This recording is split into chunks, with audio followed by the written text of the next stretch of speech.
Bien, mesdemoiselles et messieurs, bonsoir.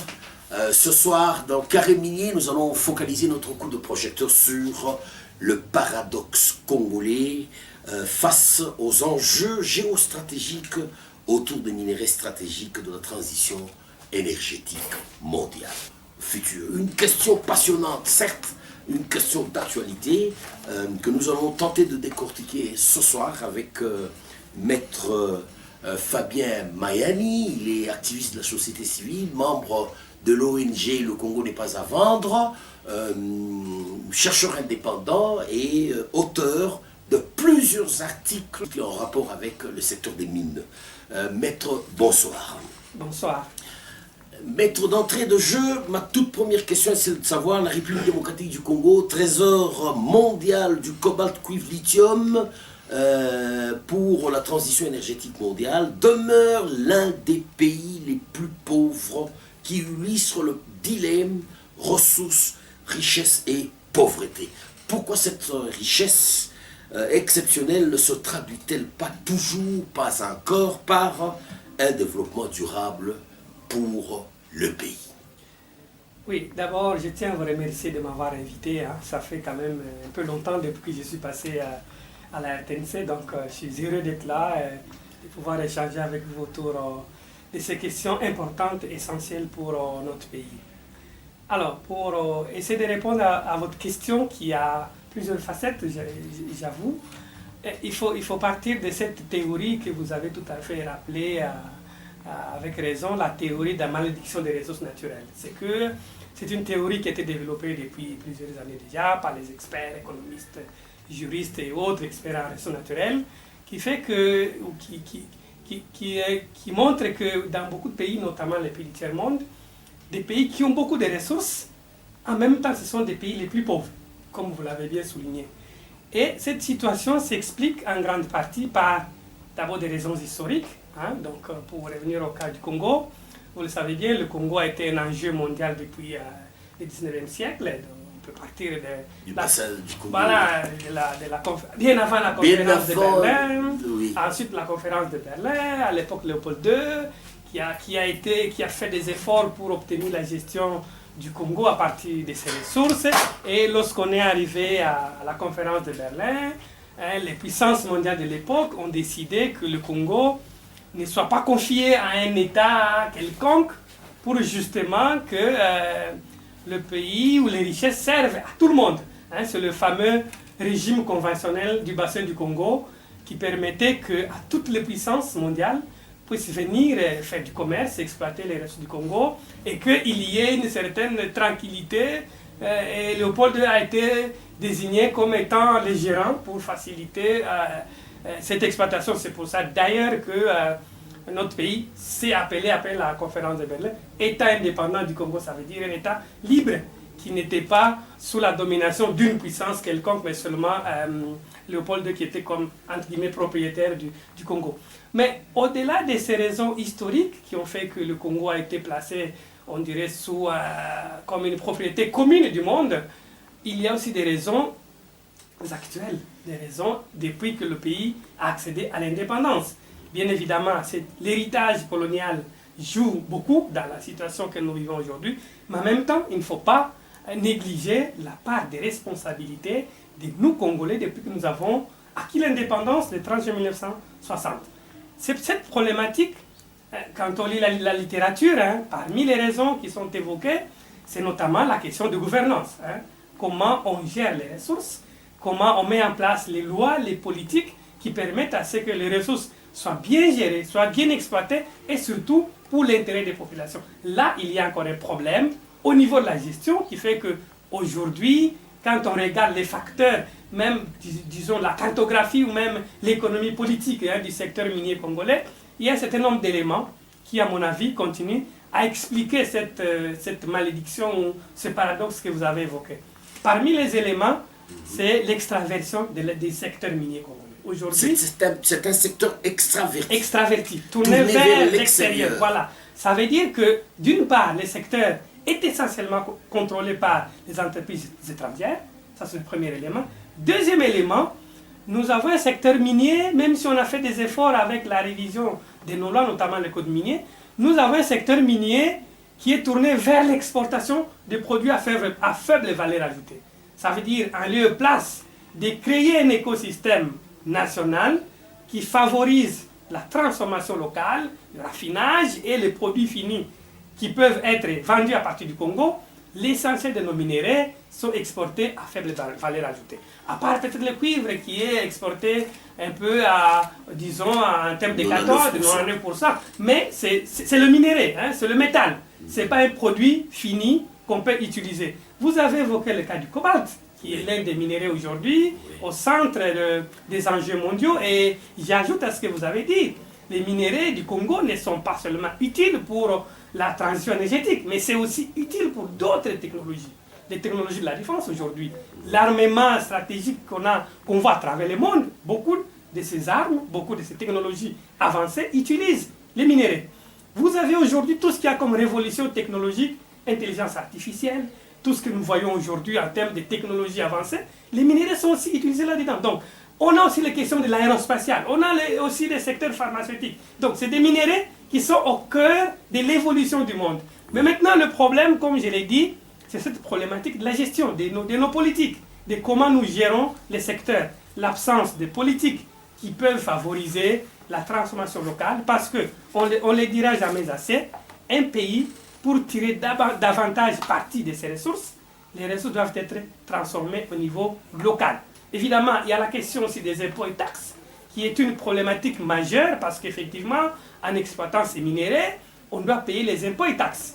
Mais chez nous, on a une législation qui a été améliorée, bien entendu, hein, les codes miniers, mais la problématique de la capacité de l'État à collecter le maximum de recettes. Aujourd'hui, je peux le dire sans crainte d'être contredit, que la RDC collecte moins de 40% de ce qu'elle aurait dû percevoir d'après la loi. Parce qu'il y a des problématiques liées à la capacité limitée, les problématiques liées, comme je l'ai mentionné. Et là, maître, c'est un problème d'homme ou c'est un problème de système?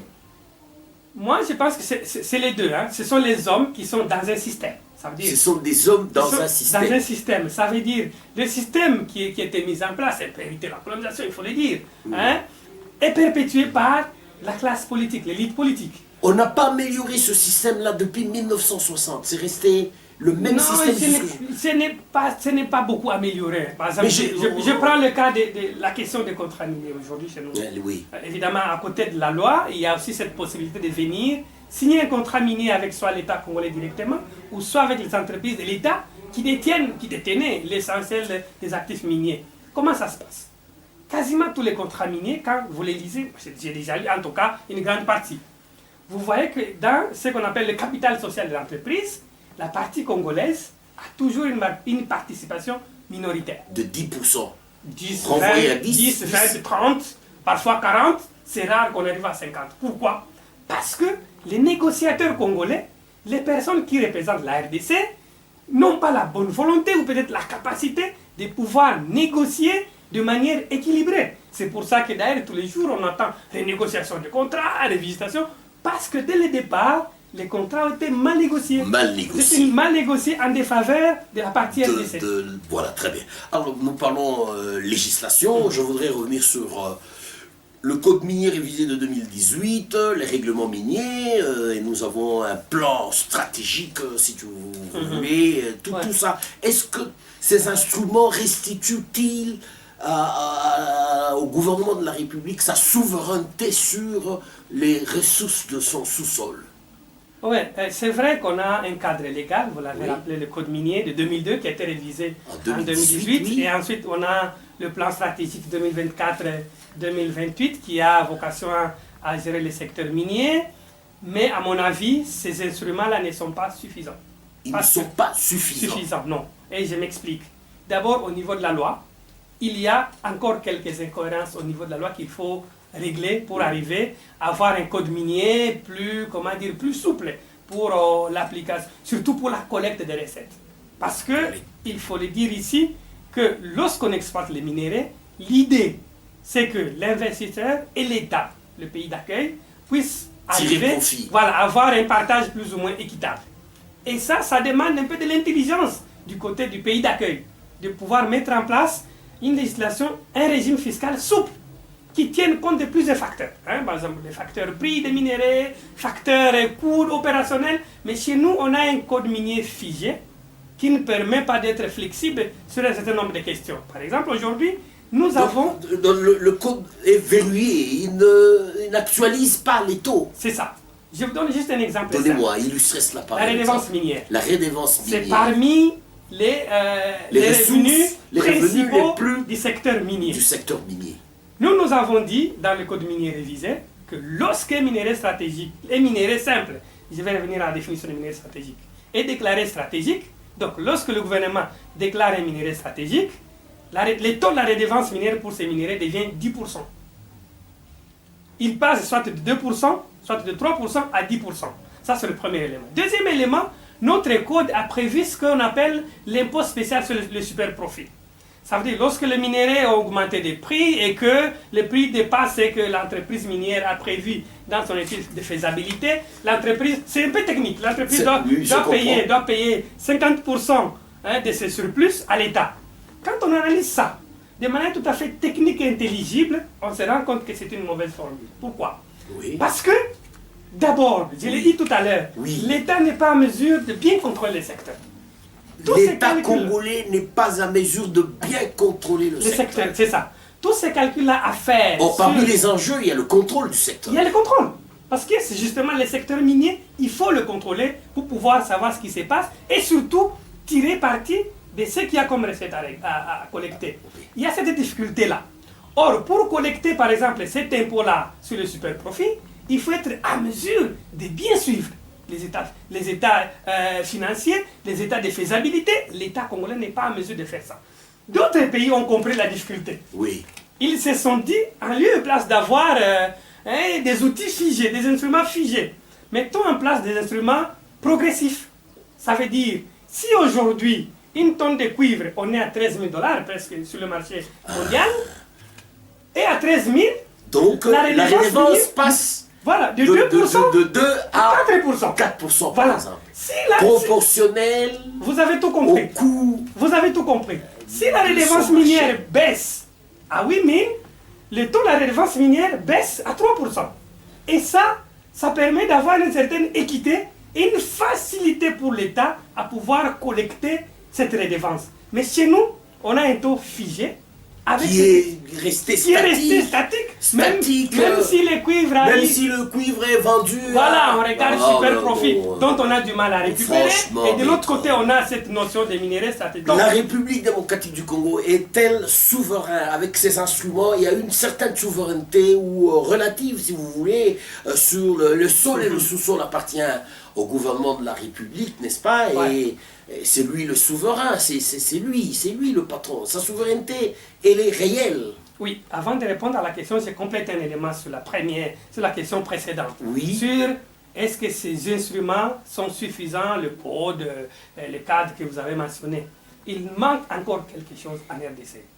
Ou une ou deux choses. La première, c'est la vision nationale sur le secteur minier. Qu'est-ce que je veux dire? La RDC doit arriver à dire le rôle que le secteur minier doit jouer dans son développement à long terme. Ça, on n'a pas encore. On a des instruments de référence, on a la vision minière africaine qui peut aider les États à bien élaborer sa vision nationale sur le secteur minier. Chez nous, on n'a pas encore.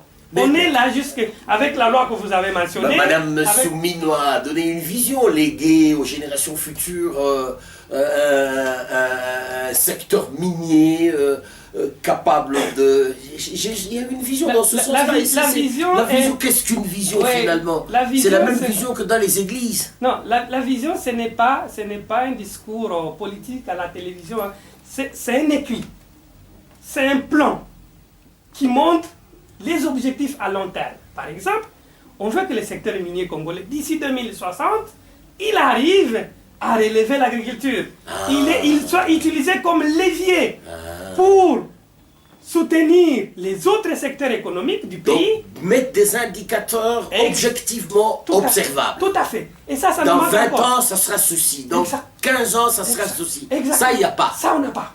C'est une projection sur l'avenir. Sur l'avenir, c'est ça. Ça, on n'a pas encore. Ça, on a c'est qu'on a des politiques, je dirais, ponctuelles de 5 ans, Et encore, quand vous les analysez à fond, ces politiques, ils ne répondent pas aux critères d'une politique publique qui peut régler, qui peut assurer la bonne gestion du secteur minier. Maintenant, je reviens à votre question. Est-ce que la RDC, aujourd'hui, exerce sa souveraineté sur son sous-sol? La réponse est à la fois oui et non. Oui et non. Oui, bon, commençons avec le non. Je commence avec le non, parce que aujourd'hui, je l'ai dit en liminaire, que le secteur minier est essentiellement extraverti. Extraverti. Tourné vers l'extérieur. Vers l'extérieur. Et non seulement tourné vers l'extérieur, qui décide aujourd'hui du secteur minier?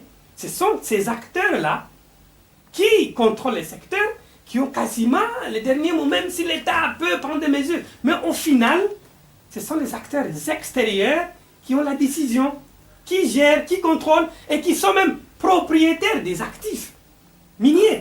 Donc aujourd'hui, propriétaires des actifs miniers. Justement, aujourd'hui, je l'ai dit, la RDC, dans quasiment tous les grands projets miniers, a une participation minoritaire. Or, lorsqu'on gère un projet minier, on revient à la question du contrôle effectif. Lorsqu'il faut décider, ce sont les actionnaires majoritaires qui décident. Parce que la RDC est minoritaire. Et donc, vous ne pouvez pas décider. C'est pour ça que j'ai dit... Toutes les décisions, ce n'est pas à votre... Du point de vue factuel, on n'exerce pas vraiment la souveraineté sur les ressources naturelles. Mais j'ai dit oui de l'autre côté, c'est sur le plan du droit. Sur le plan du droit, effectivement, quand vous lisez le code minier, vous lisez les lois, la constitution, c'est clair que la RDC exerce cette souveraineté. Mais simplement, c'est une souveraineté qui reste encore un peu théorique. C'est pour ça d'ailleurs qu'il faut féliciter le gouvernement congolais avec les démarches qui sont en cours en train d'être menées. Par exemple, la régulation de la gestion des minerais stratégiques. Il faut arriver à un contrôle effectif. À une régulation, par exemple, les mesures, même si ça reste critiquable à bien des égards, les mesures sur l'exportation du cobalt, qui ont été prises récemment par la RECOM, c'est une institution créée par le Premier ministre, de l'exportation des minerais stratégiques. Voilà, donc c'est quand même des mesures qu'il faut saluer, mais elles doivent être prises de manière coordonnée et de manière à être orientées vers une vision. C'est pour ça que je reviens encore à la notion de la vision. C'est-à-dire, si on prend aujourd'hui des mesures de régulation de l'exportation du cobalt, ça doit faire partie d'un projet plus global. Pourquoi on régule l'exportation du cobalt? C'est peut-être parce que la RDC voudrait qu'il y ait de la transformation locale des minéraux dans le pays. Et pour arriver à ça, il y a des préalables qu'il faut remplir. L'énergie, l'infrastructure, l'écosystème, le climat des affaires, tous ces éléments-là. Est-ce qu'on y a réfléchi de manière globale et on met en place une vision accompagnée par des politiques sectorielles, des plans opérationnels pour arriver à cette vision-là, pour dire d'ici 2050, on voudrait que le secteur minier produise ceci, voilà. Lègue aux générations futures, telle infrastructure, telle ceci. Ça nous manque encore. On est encore dans un tâtonnement. On va y arriver. Et je dirais même que nous sommes un peu dans la politique de cueillette, donc je dirais de la rente. Tu nous ça veut dire un peu trop loin au Moyen-Âge. Je peux dire de la rente minière. Franchement, la rente de la rente minière. Ce qui nous importe le plus, c'est l'impôt et taxes, c'est les revenus qu'on veut collecter très rapidement. Mais aller plus loin pour créer ce qu'on appelle des liens en amont, des liens en aval, des liens latéraux, pour que le secteur minier impacte, influence les autres secteurs de l'économie. J'ai cité l'agriculture, j'ai cité l'élevage, il y a les technologies, il y a les infrastructures. Il y a des pays qui ont déjà réfléchi comme ça, des pays comme le Canada. En Afrique, on a des pays comme... Les bonnes pratiques, pourquoi ne pas imiter ce que le voisin justement fait? Les bonnes pratiques, est-ce que c'est mauvais d'imiter le Canada? C'est pour ça que nous nous battons pour que la RDC arrive d'abord à définir sa vision. Quand vous dites que vous vous battez, ça veut dire au niveau de votre ONG? Oui, en tant que société civile, en tant que citoyen. C'est un combat citoyen. C'est un combat citoyen pour que la RDC arrive d'abord à mettre en place une vision. Cette vision-là sera accompagnée des politiques opérationnelles, des plans, des stratégies pour arriver à atteindre cette vision qu'on veut voir les secteurs miniers réaliser. Ouais. Mettre face aux enjeux politiques et géostratégiques de la transition énergétique, voulez-vous nous dire comment la RDC va-t-elle gérer la concurrence entre les puissances qui la ruée vers les minerais stratégiques de la République démocratique. La Chine, les États-Unis et l'Union européenne. Bon, il faut dire qu'aujourd'hui, beaucoup de puissances, en raison des enjeux que nous venons de développer ici, l'importance de ces minéraux dans la lutte contre le changement climatique, donc transition énergétique, dans les technologies de la défense, technologies du numérique et ainsi de suite, beaucoup de pays cherchent à conserver, à avoir accès, à protéger les chaînes d'approvisionnement de ces minéraux-là. Effectivement, quand on analyse aujourd'hui les contextes géopolitiques mondiaux, ça devient comme une forme de compétition entre les puissances que vous avez mentionnées tout à l'heure. Mais je pense, la bonne manière pour la RDC, de tirer parti, ça a même été une opportunité, quoi. Ça veut dire, vous avez des minéraux, vous avez des produits qui sont recherchés partout dans le monde. Qu'est-ce que l'RDC devrait faire? À mon avis, la première des choses, c'est ce que je viens de dire. La RDC doit mettre en place une vision claire sur la table et présenter ce que j'appellerais moi son offre ou sa demande pour dire ce que moi la RDC je veux. Sa motivation. Sa motivation. Vous voulez venir exploiter les minéraux du Congo? Voici la ligne de conduite à suivre. Transformation locale. Le code ne décrit pas tout ça. Le code et son règlement avec les modalités. Le code donne les principes. Ah, il est figé, vous avez dit. Les deux instruments sont figés. Le code donne les principes généraux, mais on a besoin des détails en termes de politique. Le règlement ne traduit pas les modalités pratiques de mise en place. Pas totalement. Ce n'est pas vraiment la loi qui règle cette question de vision. C'est une question de politique au sens du plan, au sens de stratégie, au sens de programme. Mais et le plan stratégique 2024-2028, il n'est pas stratégique. Il ne traduit pas la stratégie. Il ne traduit pas clairement la stratégie. C'est un document creux. À mon sens, oui, et je l'ai déjà analysé plusieurs fois, il n'est pas suffisant, surtout pour faire face à ces enjeux, comme on l'a mentionné, mondiaux, géopolitiques avec les grandes La première des choses que j'ai dit, c'est ça, arriver à avoir une bonne vision claire, c'est ce que nous voulons. Ça veut dire, pour tout celui qui vient, voici le catalogue de la RDC, voici ce qu'il faut faire. En plus de ça, il y a aussi la question de créer l'écosystème pour favoriser la création de la valeur ajoutée au niveau local. Parce qu'aujourd'hui, on peut beau dire qu'on a besoin de la transformation locale des minéraux en RDC. Mais sans électricité, sans énergie, sans infrastructure, sans un climat des affaires favorable à l'investissement privé, vous ne pouvez pas le faire. On ne peut pas le faire. Deuxième élément, j'ajoute cet élément-là. J'ai déjà analysé la question sous plusieurs angles. D'après mon analyse, d'après mes investigations, quand on voit cette compétition, vous l'avez très bien décrite, comment ces puissances se battent aujourd'hui, on voit les États-Unis qui ont signé un accord avec la RDC, on a vu aussi la Chine qui a déjà beaucoup d'accords, notamment l'accord SICOMIN, on voit l'Union européenne aussi qui a signé un MOU, un mémorandum d'entente autour de toutes ces questions-là. L'autre stratégie pour la RDC, et pour l'Afrique de manière générale, c'est de créer des groupements régionaux. C'est-à-dire quoi? La RDC, la Zambie, le Zimbabwe, l'Afrique du Sud, je pense comme ça au hasard, ces pays-là doivent se regrouper et avoir un cadre harmonisé pour pouvoir négocier avec ces puissances-là. C'est-à-dire avoir un accord entre la SADC et les États-Unis, par exemple. Au lieu d'avoir RDC, SADC. Voilà, au lieu d'avoir RDC, États-Unis. Voilà, parce que les enjeux sont énormes. Les enjeux sont énormes. Si on a ces regroupements-là régionaux, SADC, l'Afrique est déjà divisée en régions économiques, en zone économique. On a la SADC, on a la CAC, on a de l'autre côté à l'ouest, comment on appelle, l'ECOWAS, la CEDEAO, on a de l'autre côté au nord l'UMA, l'Union du Maghreb, tout ça.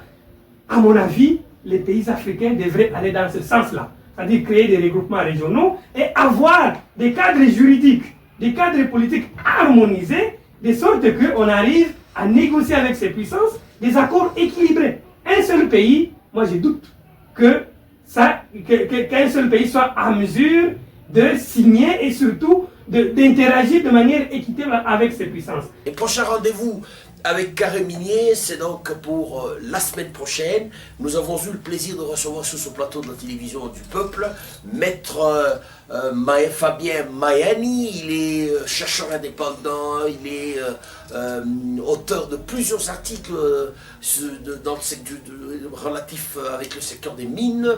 Il est actuel, il est à jour si vous voulez, vous l'avez vous-même constaté.